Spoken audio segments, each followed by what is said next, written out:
A yau ni Umar Bahaushe zan shilla zuwa can sararin samaniya don kawo muku takaitaccen tarihin karon farko da ɗan adam ya fara ziyartar duniyan wata ta jirgin kumban sama jannati da ake malakabi da kumbo Apollo 11. Wannan gagarumin tafiyan na gani da ido zuwa duniyan wata shine na farko a tarihin duniya, kuma Amurka ita ce ƙasa ta farko a duniya da ta fara samun nasarar tura ɗan adam zuwa duniyan wata bayan shekara 8 da tsohon shugaban ƙasarta mai suna John F. Kennedy ya ƙudiri aniyan tura ɗan adam zuwa duniyan wata. Jama'a, in ba za ku manta ba, ɗaya daga cikin dalilan da ya sa mawaƙi Shata Allah ji rai ƙasar Amurka ta bashi lambar yabo na da alaƙa da wata waƙarsa mai suna Kumbo Apollo 11. Kumban sama jannati mai suna Kumbo Apollo 11 kamar wata jirgin sama ne da ke shilla masu bincike zuwa can sararin samaniya. Kaga kenan za a iya cewa ita wannan kumban ta Apollo 11 ita ce jirgin da ta ɗauki mutanen farko ta shilla su zuwa duniyan wata.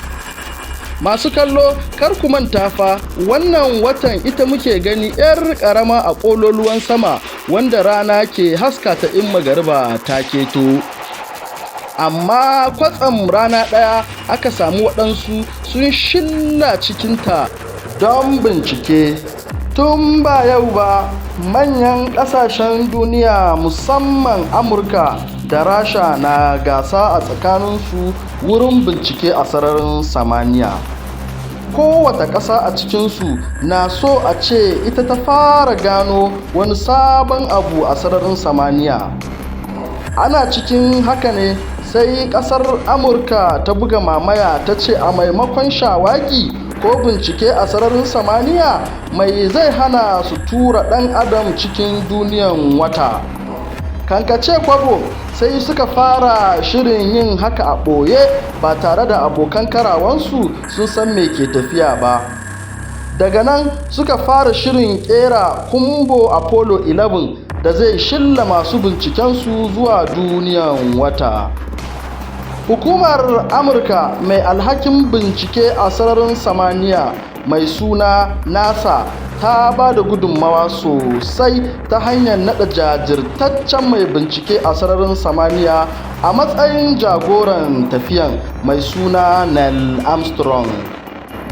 Ba da haka, a yunkurinsu na zuwa duniyan wata, hukumar NASA ta yi amfani da masana ilimin kimiyya da fasaha da adadinsu ya kai 400. Banda mutanen da aka yi amfani da su a wani taron da Amurka ta yi na shekara 50 da zuwanta duniyan wata, NASA ta lissafa adadin kuɗin da ta kashe kimanin dalar Amurka 355. In kuma a yanzu ne, yawan kuɗin ya kai kusan dala biliyan 2.7. Jama'a, fiye da shekara 50 da suka gabata, a ranar 20 ga watan Juli 1769 ne Kumbo Apollo 11 ta isa zuwa duniyan wata. Bayan awa 6.5 da zuwansu duniyan wata, sai jagoran tafiyan Neil Armstrong ya fita daga cikin Kumbo Apollo 11, ya saka kafansa a duniyan wata ya fara tafiya. Jama'a, takun farkonsa ke da wuya a cikin duniyan wata, sai ya furta waɗansu kalamai kaman haka: "One small step for man, one giant leap for mankind." Ma'ana, wannan takun matakin farko ne ga mutum ɗaya, amma kuma babban nasara ga jinsin bil'adama baki ɗaya. Jama'a, bincike ya nuna cewa yayin da Neil Armstrong ya furta wannan furucin, kusan adadin mutane miliyan 450 ke sauraronsa ta kafafun yada labarai. Bayan minti 20 da saukan Neil Armstrong daga kumban sama jannatin da ya kawo su duniyan wata, sai mataimakinsa mai suna Buzz Aldrin shi ma ya sauko ya same shi, suka ci gaba da shawagi a duniyan wata har na kusan awa 3. Shi kuma abokin aikinsu na uku mai suna Michael Collins ya tsaya ne a cikin kumban sama jannati a sararin samaniyan wata yana ta ɗaukan su hotuna.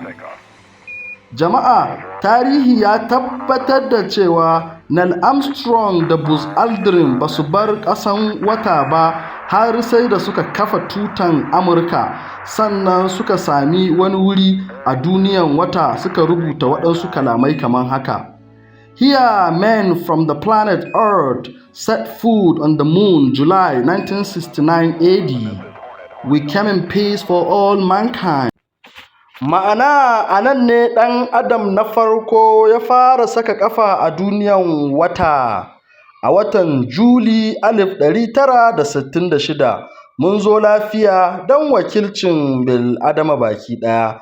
Bayan sun kammala bincikensu sai suka fara shirin dawowa gida ta hanyar komawa cikin kumbo Apollo 11 ɗin da ta kawo su. Sun dawo cikin duniyarmu 21 ga watan Juli, inda suka sauka a tekun Pacific. Daga nan sai jirgin Amurka ta zo ta ɗauke su ta killace su har na tsawon kwana 18. Don doka ne cewa duk waɗanda suka dawo daga sararin samaniya sai an killace su don ba su kulawa ta musamman da tabbatar da cewa ba su kamu da cuta ba a sabuwar muhallin da suka tsinci kansu. To jama'a, da haka ni Umar Bahaushe na kawo ƙarshen wannan labarin.